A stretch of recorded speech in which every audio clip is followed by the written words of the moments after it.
Te invitamos a comprometerte mes a mes y apoyar al DFI, Docencia Final Internacional. Tu donación es nuestro salario. Que Dios te bendiga.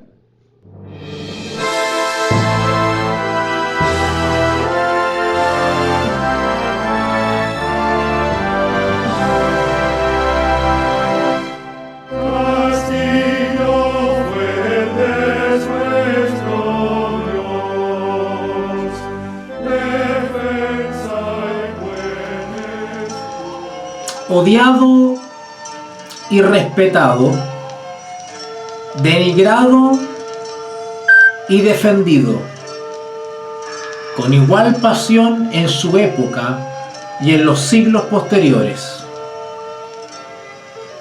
Martín Lutero, nacido en 1483 y fallecido en 1546. Es un personaje singular. Lo recio de su personalidad ha provocado verdaderas montañas de interpretaciones, hijas de criterios tan contradictorios que en algunas aparece como el ángel que trae la justicia a la tierra, y en otras es considerado la representación del mal. Con él no hay términos medios. Sus intervenciones en acontecimientos decisivos para el futuro de la religión cristiana han promovido y promueven aún la diatriba de unos y la loa de los demás. En una nueva manera de pensar, impuso al mundo cristiano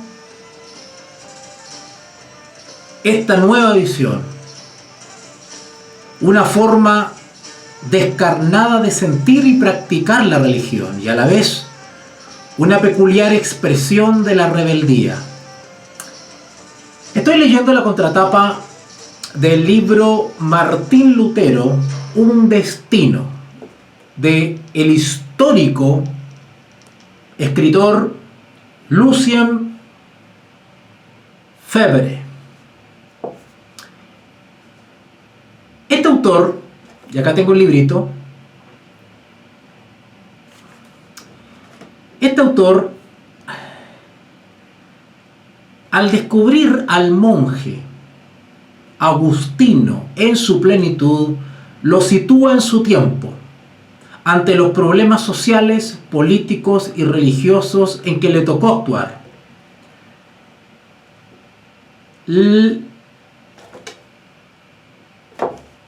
Febvre no desea hacer de Lutero un revolucionario ni seguir ninguna de las corrientes que lo han transformado en símbolo invariable. Al contrario, quiere y lo logra poner frente a los ojos del lector a Martín Lutero de carne y hueso. Quiero contarles un poquito sobre este libro que estoy leyendo como buen investigador de años sobre la figura histórica o legado de Martín Lutero.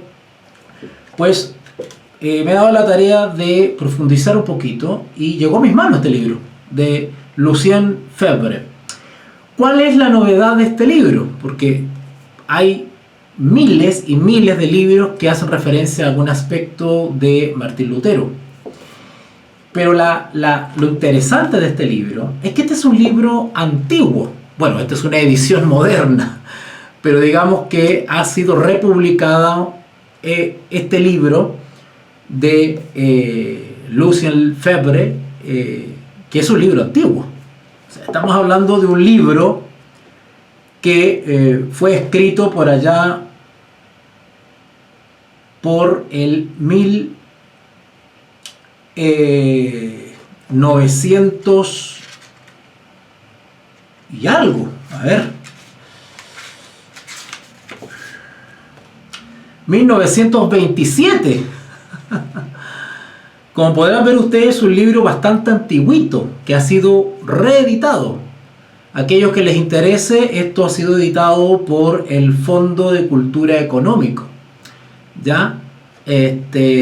Martín Lutero, un destino. Ahora, ¿por qué es interesante para mí como investigador de la figura de Martín Lutero este libro? Porque es antiguo, es un libro, podríamos decir biográfico. Bueno, se acerca un poco a la biografía, pero aborda, digamos, a la figura de Martín Lutero desde un aspecto un poquito más humano, digamos, ¿no? Se va en los detalles respecto a aspectos más íntimos, más personales, más existenciales de Martín Lutero, cosa que los actuales escritores que me ha tocado leer, o expositores, o oponentes, o conferenciantes modernos, actuales, no tocan. Esa es una de las observaciones que siempre le hago a quienes me preguntan sobre Martín Lutero. Pues se podría también decir que es una crítica que hago a los actuales expositores oponentes sobre la figura de Martín Lutero. Dije ponentes, no oponentes, ¿ok?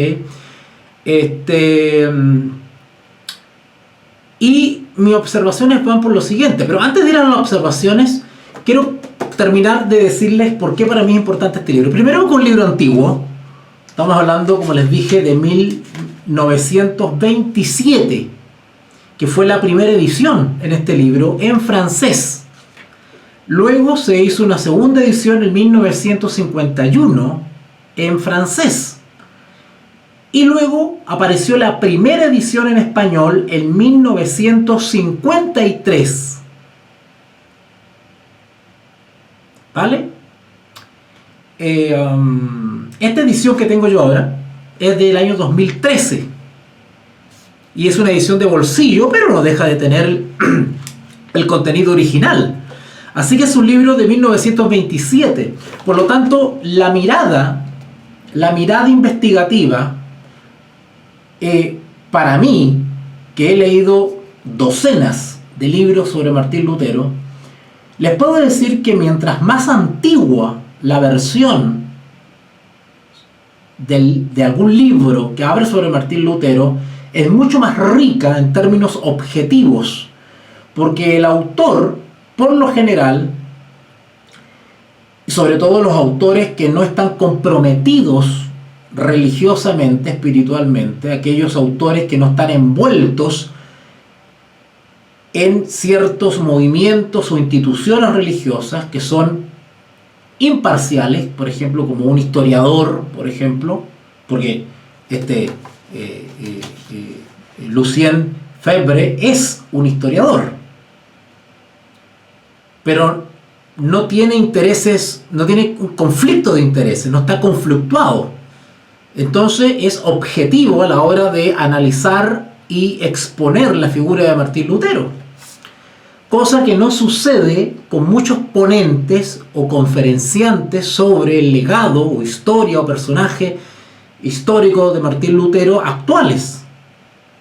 Me ha tocado ver varios por YouTube, tanto chilenos como extranjeros, y claro, todos están conectados con alguna denominación religiosa, o el ponente trabaja para algún instituto de religión, o presta servicios a alguna universidad, ¿no es cierto?, denominacional. Entonces, claro, cuando le toca dar la conferencia, pues no puede ser objetivo, ¿verdad? Sin embargo, estos autores que no tienen intereses, que no los divide ningún interés, que no están comprometidos o que no están salpicados por alguna corriente espiritual,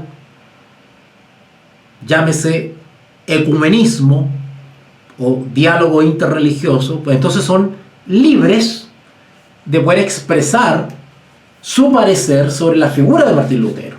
Por ende, para un investigador es mucho más rico, es mucho más objetivo extraer datos de este tipo de autores. Les voy a hablar un poquito, les voy a dar alguna biografía sobre Lucien Febvre.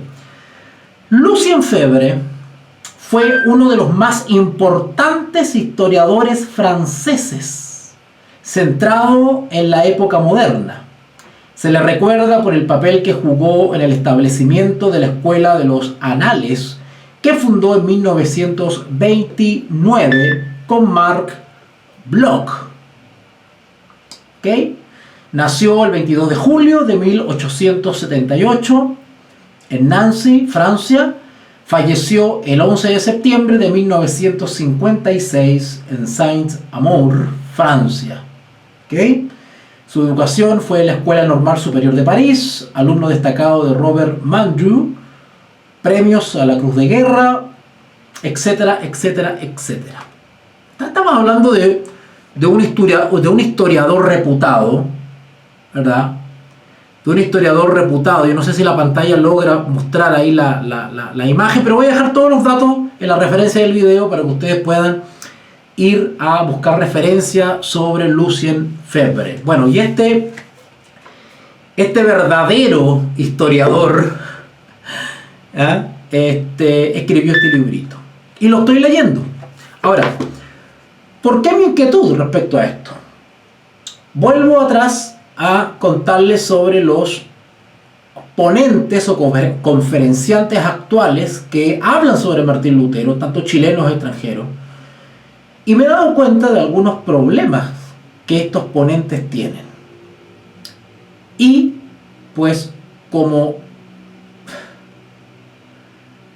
prospecto de mártir y polemista, pues me he sentido llamado a vindicar la historia, dado que, en mi opinión personal, muchos profesores de teología, muchos historiadores, muchos académicos, muchos investigadores están modificando, yo no sé si por una deformación académica, una deformación histórica, por una falta de rigor histórico, o simplemente a sabiendas, adrede, están como modificando cierta lectura de acontecimientos históricos, están reinterpretando experiencias de Martín Lutero, acontecimientos, no solamente están dando una relectura a ciertos acontecimientos de la vida de Martín Lutero, sino que están omitiendo otras. Y me he dado cuenta. Ahora, ¿por qué me he dado cuenta? Bueno, porque yo también soy un investigador sobre Martín Lutero, y al comparar mi investigación con la de otros ponentes y otros conferenciantes, pues empiezo a notar cierta tendencia, porque hay una cosa que todos están opinando igual, como que todos están leyendo con la misma lupa. Pero hay historiadores antiguos que han escrito también sobre Martín Lutero y están diciendo cosas que no se condicen con lo que están diciendo los actuales conferenciantes sobre Martín Lutero. Así que me he dado la tarea de reinvestigar, analizar algunos puntos que me han llamado la atención y que no cuajan, no están calzando. Y me parece peligroso culturalmente, académicamente, informativamente, éticamente y moralmente faltar a la verdad, ya sea por modificación, alteración de los hechos u omisión de los hechos. Así que pretendo plantearles mi tesis, mi teoría, respecto a acontecimientos históricos que tienen que ver con Martín Lutero y que me parece que se está mal informando, se está desinformando. Así que voy a intentar grabar 3 o 4 videos, por lo menos teóricamente es lo que tengo pensado hacer, 3 o 4 videos tocando algunos puntos que me parecen importantes y que hay que vindicar históricamente, y con esto pretendo contradecir a los actuales ponentes y conferenciantes sobre Martín Lutero, que me parece, sobre todo en Chile, que están faltando a la verdad. Vuelvo a repetir, no estoy atribuyendo dolo o mala intención a estos expositores, pero no descarto ninguna opción, ¿vale? Ninguna posibilidad, ¿ok? Simplemente estoy siendo objetivo, he escuchado sus ponencias, no me calza, no me cuadra con lo que otros historiadores reputados, antiguos, históricos, están diciendo y han dicho. Digo, están diciendo porque siguen vivos estos historiadores con sus libros, pero dijeron, ¿no es cierto?, cosas bastante interesantes y que no tienen nada que ver con lo que están diciendo los ponentes actuales. ¿Por qué le digo esto? Porque recuerdo haber participado de varios diplomados, cursos y conferencias sobre Martín Lutero. De hecho, tengo un diplomado sobre historia de la Iglesia en Chile, y cuando el ponente que le tocó hablar sobre Martín Lutero, sobre la Reforma Protestante, tocó Martín Lutero y dijo cosas que no me calzaron, ¿vale? Bueno, en ese tiempo yo no tenía la seguridad como para poder haberle hecho un punto, haberlo rebatido, haberlo emplazado, ¿verdad? Imagínense ustedes, hacer un debate ahí, yo no tengo los antecedentes sólidos, no tengo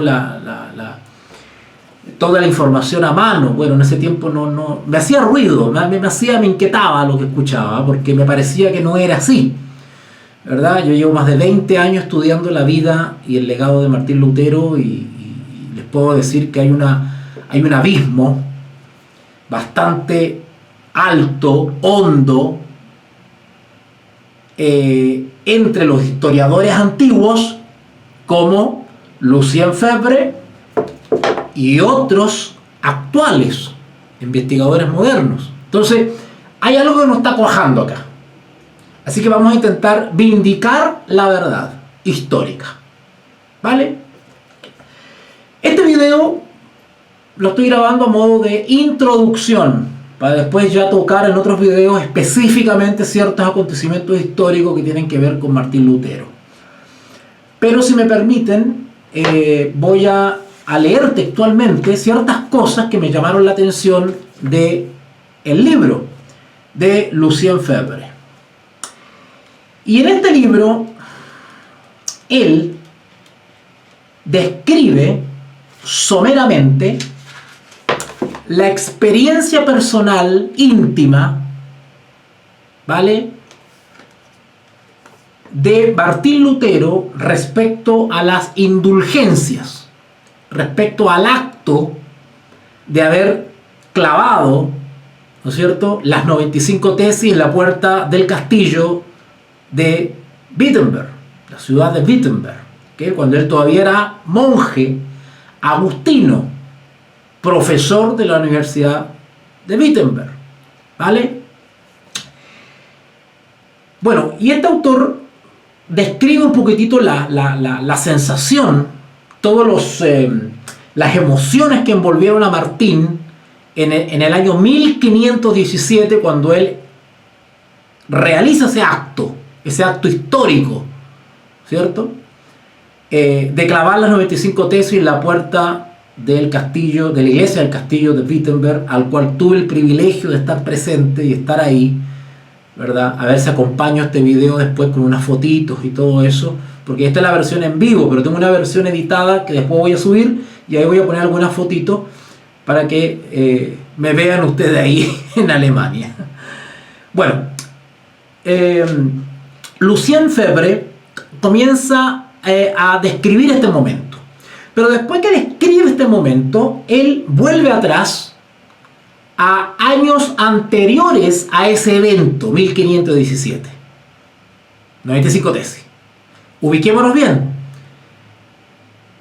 El acto histórico de clavar las 95 tesis, 1517. ¿Ok? Específicamente, 31 de octubre de 1517. Pero ¿qué pasa con Martín Lutero antes? ¿Se le ocurrió a Martín Lutero una hora antes un día antes, el día anterior, clavar las 95 tesis? ¿Qué lo impulsó a Martín Lutero a hacer eso? Que era, por lo demás, una práctica común, ¿no es cierto? El proponer debate, publicar tesis, llamar a debate, a discusión, ciertas ideas, ciertas propuestas teológicas, ¿no es cierto? Son costumbres que no eran nada extraño. Pero ¿por qué las indulgencias? Hay algunos ponentes actuales que le restan importancia a eso, y de ahí es el motivo por el cual estoy haciendo este video.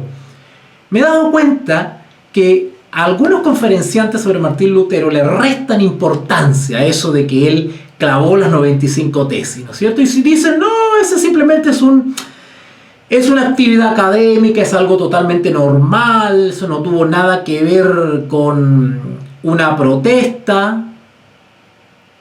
Claro, porque la tendencia de los ponentes modernos es restarle notoriedad o peso o desentender ese acto histórico como un acto de protesta.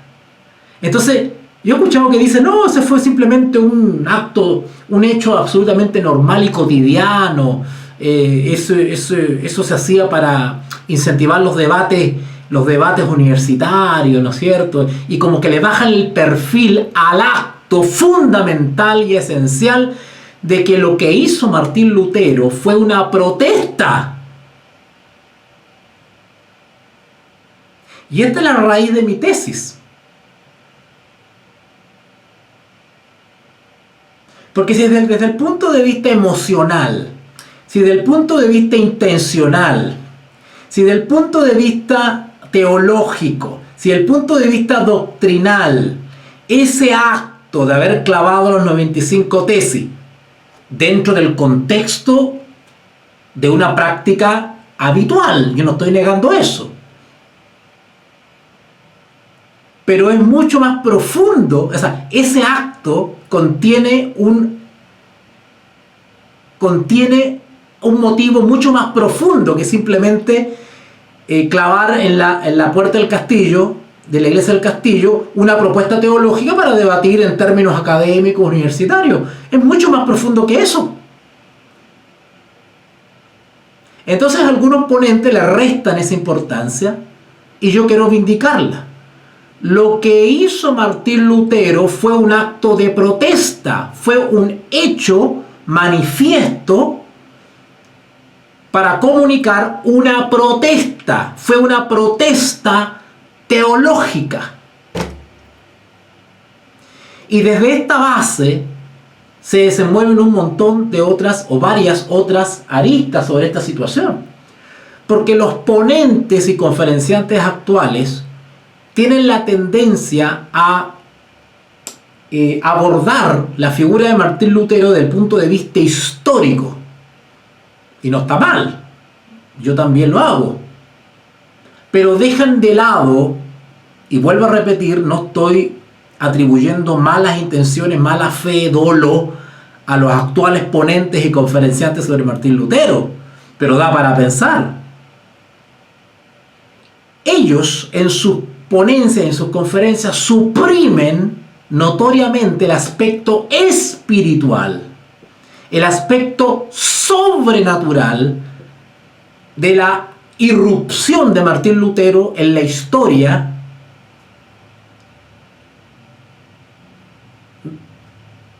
religiosa, espiritual de Europa y del mundo, con ese acto de protesta de clavar las 95 tesis en la puerta de la iglesia del castillo. Así que voy a intentar con estos comentarios y estos videos reivindicar la tesis de que el acto histórico de clavar las 95 tesis fue un acto de protesta. Fue el puntapié inicial para formal de la protesta. Una protesta religiosa. ¿Vale? Otra cosa que también rehúyen los ponentes actuales es que esto fue una protesta no contra unas cuantas doctrinas o específicamente contra las indulgencias. Esto fue una protesta implícitamente contra Roma.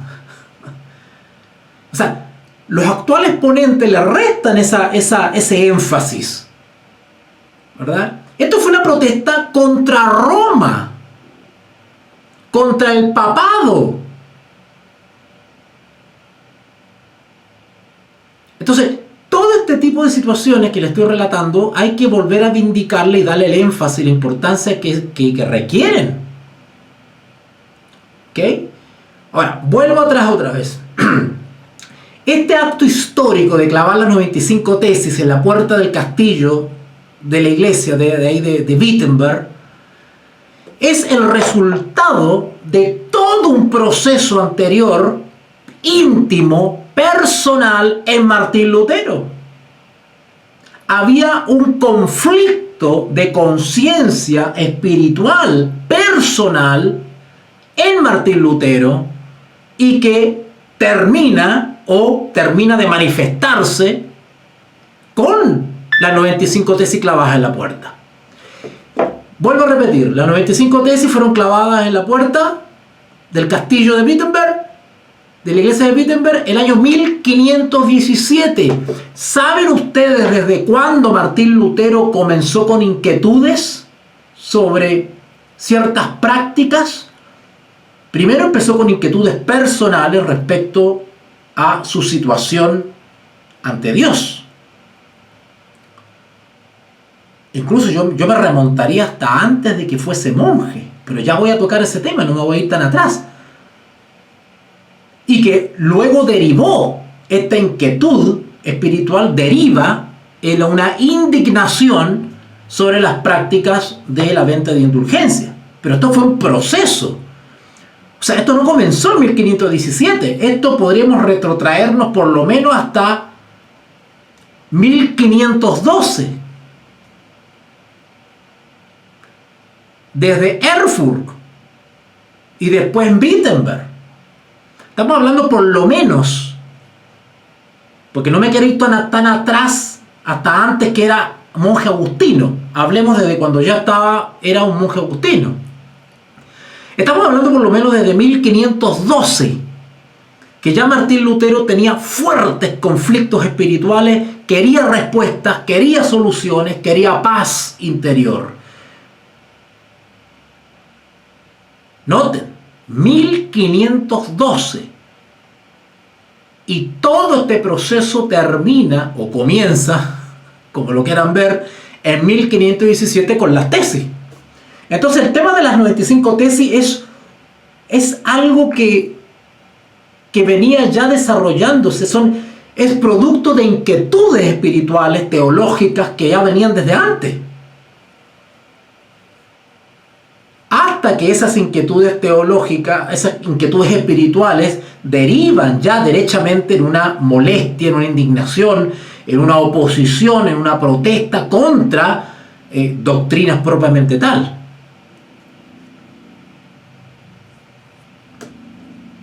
Ahora es difícil entrar en la mente de Martín Lutero, en la psicología de Martín Lutero, porque podríamos especular y podríamos empezar a decir, bueno, él seguramente ya estaba desarrollando una oposición a Roma, que todavía no llegaba al punto de una rebeldía abierta, pero había de manera innata, de manera inocente ya un germen, una cosa ahí, una génesis de una oposición a Roma. Porque la publicación de las 95 tesis no es menor. Yo no sé si habrá estado consciente de lo que se podría armar al publicar eso. Bueno, Lucien Febvre, justamente como historiador objetivo, no comprometido y sin conflictos de intereses, comienza a describir, y ahora sí me voy para atrás otra vez, comienza a describir lo que sintió y lo que experimentó Martín Lutero en 1517. Voy a partir de ese punto para poder describirlo y ustedes más o menos se den una idea de lo que él experimentó en 1517 con las 95 tesis. Pero de ahí me voy a ir para atrás para intentar demostrarles cómo fue el proceso de molestia, de incomodidad de Martín Lutero y que lo llevó a 1517 a las 95 tesis. Bueno, voy a citar textualmente, por favor pongan atención. Dice acá: era entonces 1517, cuando ante Lutero, que contenía a duras penas, que retenía en el fondo de su corazón encadenadas palabras estremecidas, estalla un duro y horrible escándalo públicamente. Lo que está dando a entender el autor acá es que con las 95 tesis Martín Lutero explotó. Con las 95 tesis ya no aguantó más, hizo las 95 tesis y las largó ahí en la puerta. Ya estaba ahogado Martín Lutero. Vuelvo a repetir, era entonces en 1517 cuando ante Lutero, que contenía a duras penas,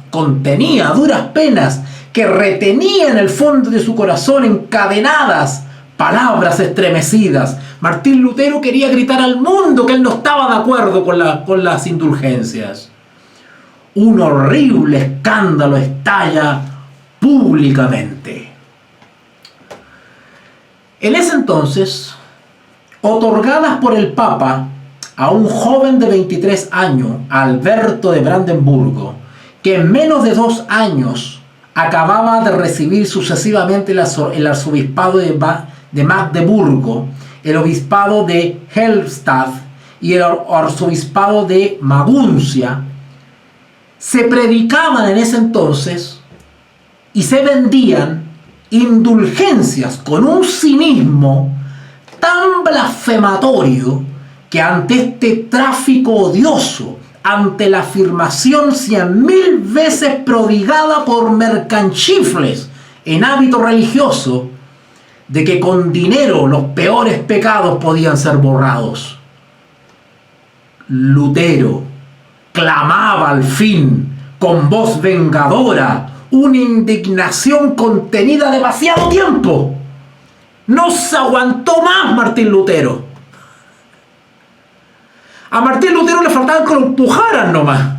¿Y qué fue ese empujón para que Martín Lutero se desahogara? La venta de las indulgencias. Martín Lutero ya venía indignado ya y venía preguntándose cosas.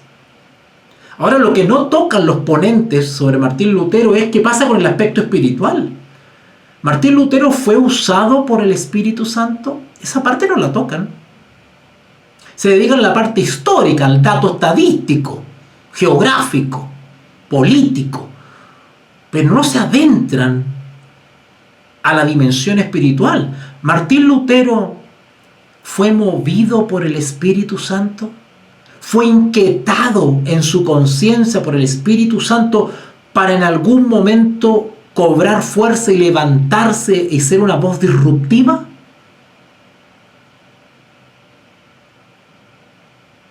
¿Fue un mover de Dios?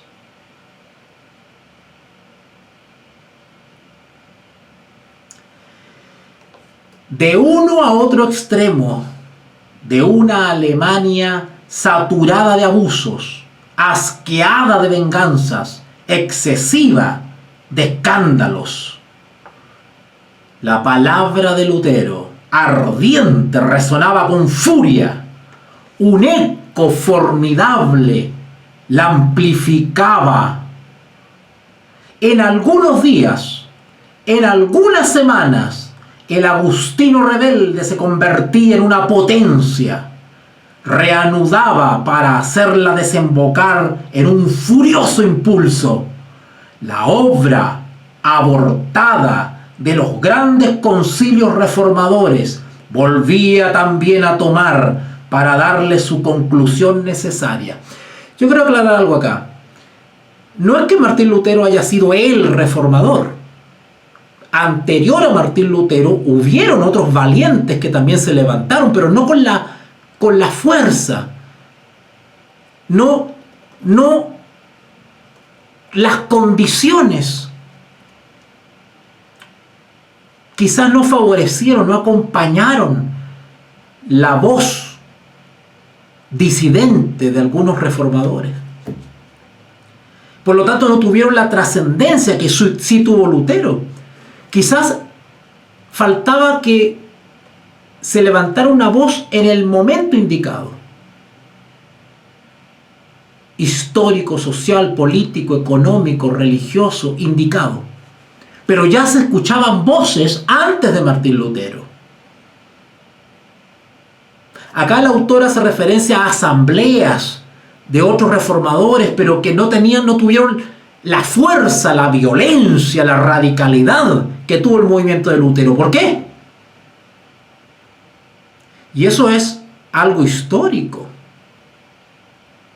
Dios cuando quiere, y esta es mi tesis, Dios cuando quiere provocar grandes cambios al punto que modifican la historia, Él se place de usar personas, seres humanos, sus instrumentos, que estén dispuestos a realizar y ser usados para una obra radical. No va a usar a personas diplomáticas,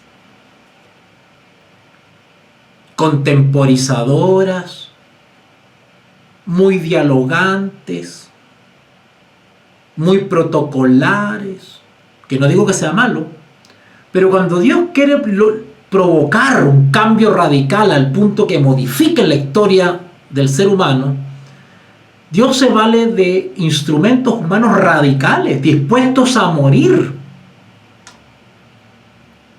que actúen en conciencia. ¿Vale? Dice acá, un eco formidable la amplificaba. La palabra de Martín Lutero. En algunos días, en algunas semanas, el agustino rebelde se convertía en una potencia. Reanudaba, noten, reanudaba la palabra de Martín Lutero, la irrupción de Martín Lutero, reanudaba para hacerla desembocar en un furioso impulso la obra abortada de los grandes concilios reformadores del pasado. Volvía también a tomar para darle su conclusión necesaria. Es como que Martín Lutero toma la bandera caída y la vuelve a alzar. Los anhelos de los intelectuales clarividentes, pero timoratos, que parecían inspirados hasta entonces por un Erasmo de Rotterdam, y que pretendían, mediante el culto bienhechor de las letras humanas, que unos cuantos escogidos se liberaran de todas las barbaries, de todas las tutelas de una escolástica y de una teología degeneradas. Lutero proclamaba ante las multitudes revueltas 1517 la formidable alegría, noten ahora la experiencia de Lutero, la formidable alegría de vivir en un siglo en que se mezclaba el Renacimiento y la Reforma. Lanzaba su canto de triunfo, de liberación a todos los ecos de una Europa que parecía despertar ante su llamada y surgir de entre los muertos. Y en vano el Papa, en vano el emperador, luces vacilantes de un mundo que se hundía, trataban de intimidar al pobre monje alzado frente a su poder secular.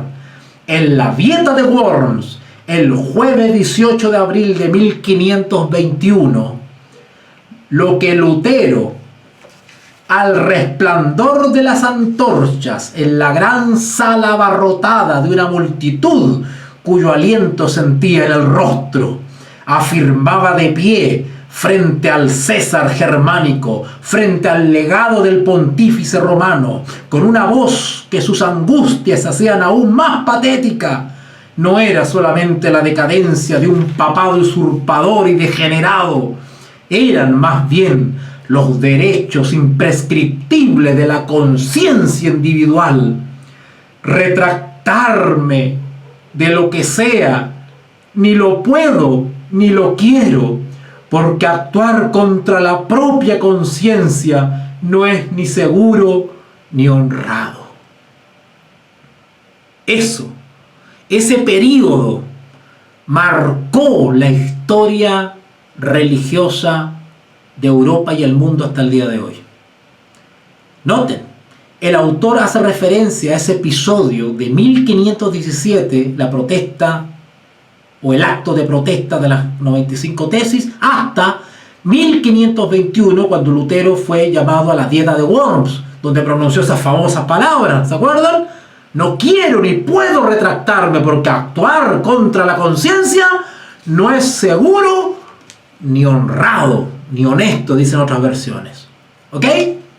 Entonces, una vez que le hago referencia a este acontecimiento, 1517 las tesis, 1521 la dieta de Worms, y de ahí es historia conocida, todo lo que pasó con Lutero.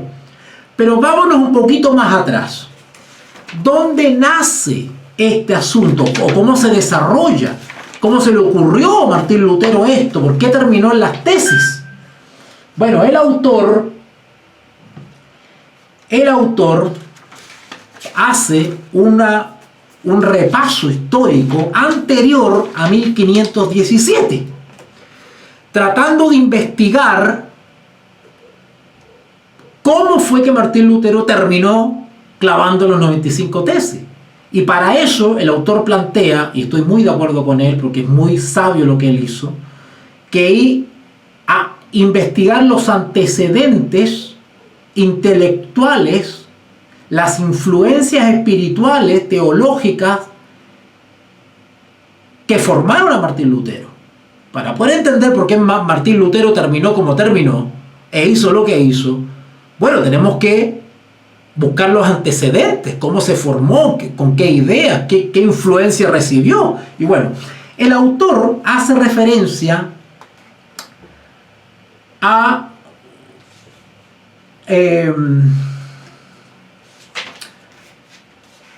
Gabriel Biel, que escribió comentarios sobre las sentencias del nominalismo. ¿Ok? Bueno, ya les voy a comentar un poquitito sobre este Gabriel Biel. Voy a leer textual lo que este autor señala sobre este Gabriel Biel, que según el autor fue una de las primigenias influencias de Martín Lutero.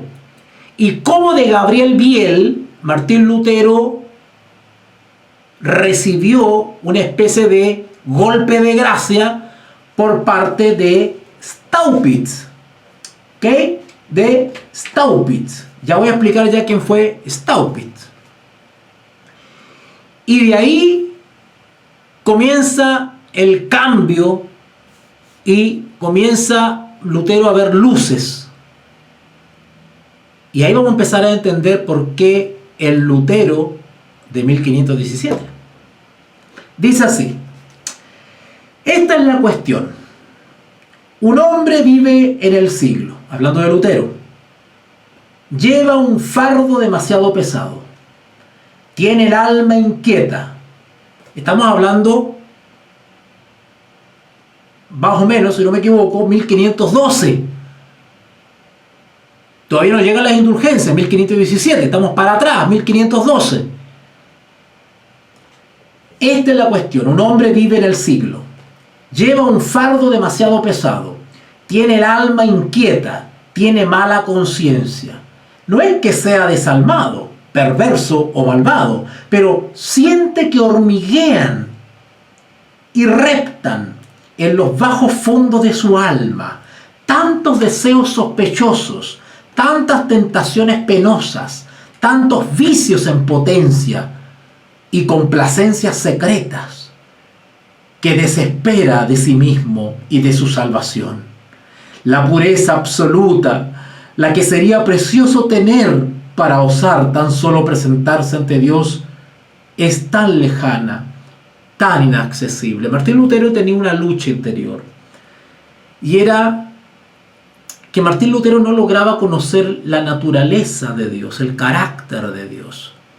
Tenía miedo a no ser aceptado por Dios, a no ser salvo, a no tener los méritos suficientes para ser acepto ante Dios y salvo. Había una lucha interior fuertísima, Martín Lutero. ¿Dónde estaba pues ese sentimiento de renegación, de purificación que tantos religiosos habían descrito en tantos textos célebres y que les hacía comparar la entrada de las órdenes a un segundo bautismo? El experimento para Lutero no era sino demasiado probatorio. La vida monástica no bastaba para darle la paz. Martín Lutero leía y miraba los testimonios de esos grandes íconos, de los monjes, de los consagrados, los célebres santos, y él decía, pero ¿cómo lo hicieron ellos? ¿Por qué ellos alcanzaron esa cúspide de santidad y yo no puedo? Decía Martín Lutero. ¿Será el camino del monaquismo, de la vida monástica, la vía para alcanzar la pureza y la santidad? Martín Lutero se hacía esas preguntas. Sigue diciendo el autor. Martín Lutero comenzó a leer a este Gabriel Biel y dice acá, lo que leía era sobre todo el comentario sobre las sentencias del nominalista Gabriel Biel, fallecido en 1495, poquito antes. Gabriel Biel, fue el introductor principal del ocamismo en Alemania. ¿Okay?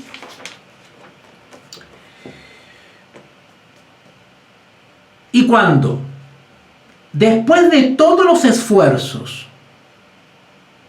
su alma ansiosa, hablando de Lutero, de su experiencia, y cuando después de todos los esfuerzos, su alma ansiosa de certidumbre no encontraba paz, cuando la paz imploraba, la paz liberadora no descendía en él, es fácil adivinar qué sentimiento de amarga impotencia y de verdadera desesperación lo dejaba postrado ante un Dios mudo, como un prisionero al pie de un muro sin fin. Qué maravilloso como Lucien Febvre describe el tormento interior de Martín Lutero, la insatisfacción, la búsqueda, la inconformidad, la falta de respuesta.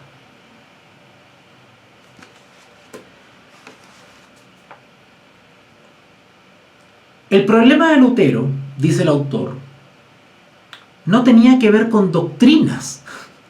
Martín Lutero era un hijo obediente del romanismo. Martín Lutero hasta ese entonces no tenía problemas doctrinales, él aceptaba la doctrina de la iglesia. Era un obediente y fiel, leal hijo de la iglesia. El problema de Lutero no pasaba por un tema doctrinal. Martín Lutero en ese momento no se había levantado contra las doctrinas de la iglesia. No había desarrollado esa oposición a las doctrinas de la iglesia. El problema de Martín Lutero era otro. El conflicto interno de Martín Lutero tenía que ver con lo espiritual, no con lo doctrinal.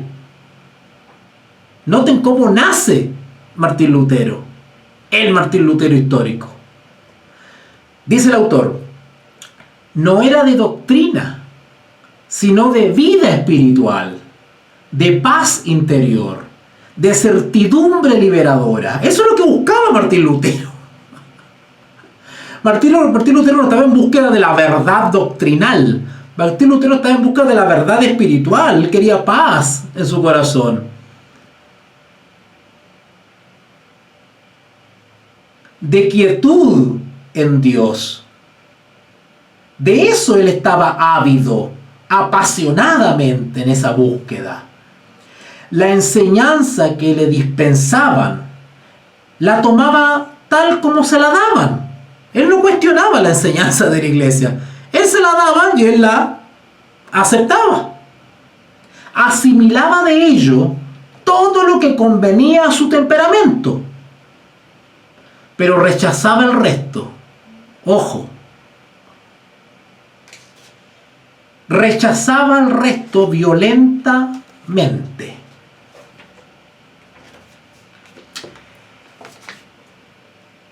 En una carta escrita en 1545, noten que ahora se va para adelante. Noten que una Biblia, me llegan los mensajes, ahí me confundo. En una carta escrita en 1545, estamos hablando del año en que él ya está pronto a fallecer. Al final de su vida, llamaba a Staupitz. Quiero decir una cosa, Staupitz era el agustino, el superior de Lutero. Era como el agustino, era como el prefecto encargado de la orden agustina en la región. Era el superior directo de Martín Lutero, o el padre espiritual de Martín Lutero. Ese era Staupitz, ¿vale? Entonces, ¿qué sucedió? Voy a resumir un poquitito, porque ya se me está pasando la hora. Él leía la doctrina o la idea de Gabriel Biel. Y en resumidas cuentas, Gabriel Biel lo que enseñaba era la búsqueda o la realización de méritos o de buenas obras, y que de esa manera, pues así yo me recomendaba ante Dios y se producía una supuesta experiencia espiritual que me ponía en armonía con la ley de Dios. ¿Vale? En otras palabras, Gabriel Biel lo que enseñaba era la justificación por las obras. Y Martín Lutero perseveraba en esa línea. Entonces ustedes se podrán imaginar que Martín Lutero chocaba contra la pared. Hasta que, como su superior Staupitz, testigo de esa lucha interior de Martín Lutero, un día, bueno, a esto es lo que apunto yo, lo espiritual, ¿habrá sido usado por Dios Staupitz como instrumento para ayudar a Martín Lutero a que saliese de ese callejón y comenzara a tomar otra vía? ¿No lo habrá empujado por providencia del Señor, por voluntades de Dios, para que Martín Lutero comenzara a ver las cosas de otra manera o tomara otro rumbo?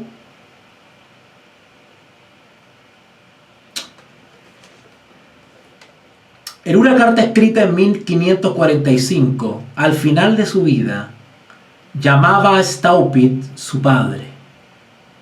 Le debía, declara, su nuevo nacimiento en Cristo. Martín Lutero, cerca de su muerte, terminó reconociendo que Staupitz tuvo un papel fundamental en despertar algo en él, en su conciencia, y que terminó llevándolo a los pies de Cristo. Lutero llamaba a Staupitz su padre. Le debía, declara, su nuevo nacimiento en Cristo. Así se explica la tradición que hace de Staupitz el Juan Bautista, el precursor de Martín Lutero. Staupitz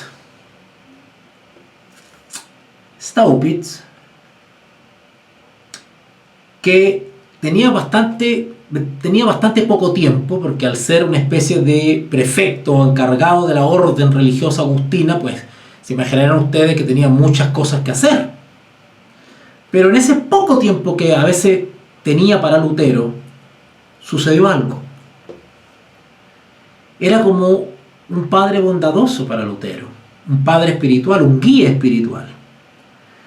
En el tiempo bastante corto que el visitador de los agustinos, porque Staupitz hacía una especie como de supervisor de los conventos y lugares donde estaban los hermanos agustinos. Pudo dedicar a Lutero lo que llevó al joven religioso, cuya ardiente piedad y calidad espiritual les apreciaba. O sea, Staupitz apreciaba la disciplina, el compromiso, la lealtad de Martín Lutero, la calidad espiritual de Martín Lutero. Le llamaba la atención a Staupitz. Y Staupitz siempre tuvo palabras de bondad, de cariño, paternales hacia Martín Lutero. Fue ante todo un consuelo espiritual y moral. Staupitz le enseñó a no dejarse invadir y torturar por la obsesión del pecado, por el temor perpetuo que podía fácilmente hacerse enfermizo, de apartar la gracia en el momento de recibirla, o de perderla inmediatamente después de haberla recibido. Martín Lutero dudaba de su salvación, dudaba del perdón, se confesaba por horas y después volvía a caer en la duda. ¿Habré sido perdonado? ¿Me salvaré? Y Staupitz lo consolaba en ese sentido y le decía que no se dejase invadir y torturar por la obsesión del pecado, por el temor perpetuo que podía fácilmente hacerse enfermizo, de apartar la gracia en el momento de recibirla o de perderla inmediatamente después de haberla recibido. Y sí, Lutero, en la hermosa epístola dedicatoria a Staupitz, que compuso en 1518, un año después de las tesis, el día de la Trinidad, e hizo imprimir en la portada de sus resoluciones sobre las indulgencias, ¿vale? Martín Lutero escribe un escrito, valga la redundancia, escribe un texto que se llama Resoluciones sobre las indulgencias, y en la portada Martín Lutero dedicó unas palabras a Staupitz, que en 1545, antes de su muerte, consideró o confesó que era su padre. ¿Ok? Lutero atribuye, noten lo que dedicó Martín Lutero a Staupitz en 1518. Lutero atribuye a su protector el honor de una revelación fundamental. Noten. Lutero atribuye a su protector el honor de una revelación fundamental. Por primera vez vi un atisbo de luz, Lutero, en palabras y obras de Staupitz. Sí, al darle las gracias por haberle dicho un día, noten lo que le dijo Staupitz a Lutero: el verdadero arrepentimiento empieza por el amor de la justicia. Dice así, Lutero atribuye a su protector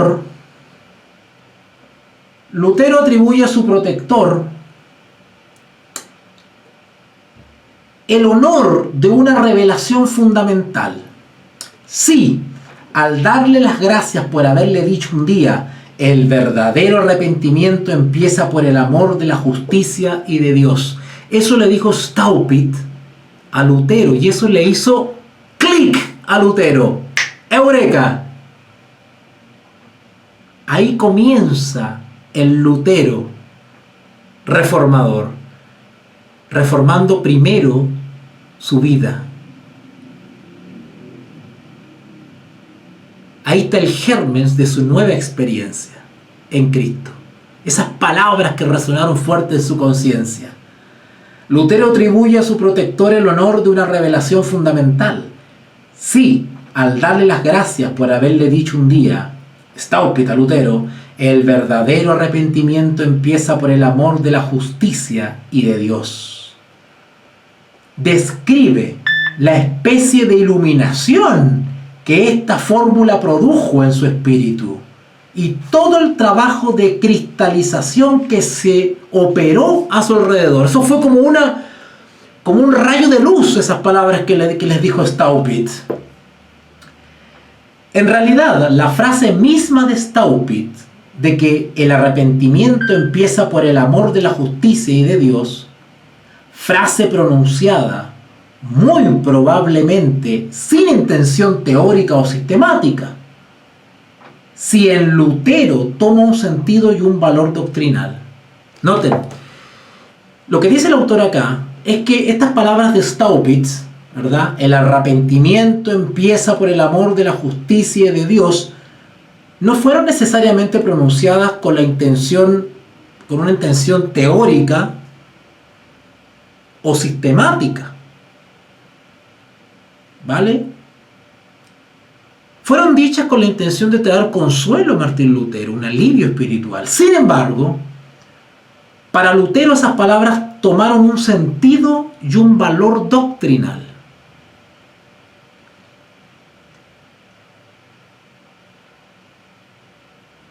Es porque despertó en él, en Lutero, todo un mundo de pensamientos que le eran familiares desde hacía tiempo y que Staupitz no sospechaba. Martín Lutero ya tenía una inquietud incubada en su corazón. ¿Habrá sido el Espíritu Santo que lo estaba moviendo para una obra especial? Con ayuda de sus riquezas interiores, Lutero hizo de una fórmula bastante insignificante para cualquier otro que no fuera él, una especie de tesoro lleno de eficacia y de virtud. Esa frase, el arrepentimiento empieza por el amor de la justicia y de Dios.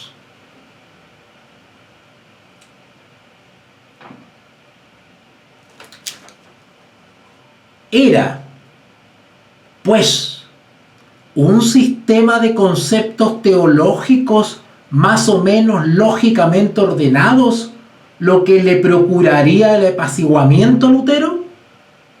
No. ¿Entienden algo? Las palabras de Staupitz, que fueron dichas sin intención teórica o sistemática, le dieron un sentido a Lutero. Y Lutero se toma de eso y comienza a desarrollarse un germen doctrinal, que todavía no es una doctrina. Pero le hizo sentido porque Lutero lo que estaba buscando no era una doctrina, el descubrimiento de una doctrina. Él lo que buscaba era la paz interior y quería respuestas. ¿Era pues un sistema de conceptos teológicos más o menos lógicamente ordenados lo que le procuraría el apaciguamiento a Lutero? No, sino una certidumbre profunda que se anclara. Eso buscaba Lutero. Una certidumbre, una certeza, una seguridad profunda que se anclara. Dicho sea de paso, si usted lee en Hebreos capítulo 11, versículo 1, ahí dice que la fe es la certeza de lo que se espera, la convicción de lo que no se ve. Eso necesitaba entender o experimentar Lutero. Lutero necesitaba una certidumbre profunda que se anclara, que se arraigara cada vez más fuertemente en su corazón. Y solo existía un hombre que pudiera válidamente procurarle esa certidumbre a Lutero. Lutero mismo. Lo que necesitaba Lutero era experimentar él mismo, personalmente, esa paz, esa tranquilidad, esa certeza. Y el germen de esa certeza se la proporcionó Staupitz, con la famosa frase: el arrepentimiento empieza por el amor de la justicia y de Dios.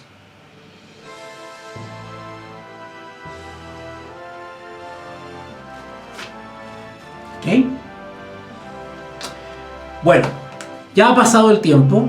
Espero hacer una segunda parte para seguir desarrollando esta experiencia que llevó a Martín Lutero a las 95 tesis en 1517. Espero no haberlos aburrido, pero quiero compartir con ustedes la investigación y el análisis que estoy haciendo, que siempre lo hago y siempre lo he hecho durante 20 años, pero ahora algo me está haciendo clic en la cabeza respecto, ahora que he escuchado otros exponentes y que no estoy muy de acuerdo con lo que están ellos comunicando. Hay mucho más que hablar de este personaje, Martín Lutero. Que Dios les bendiga. Te invitamos a comprometerte mes a mes y apoyar al DFI, Docencia Final Internacional. Tu donación es nuestro salario. Que Dios te bendiga.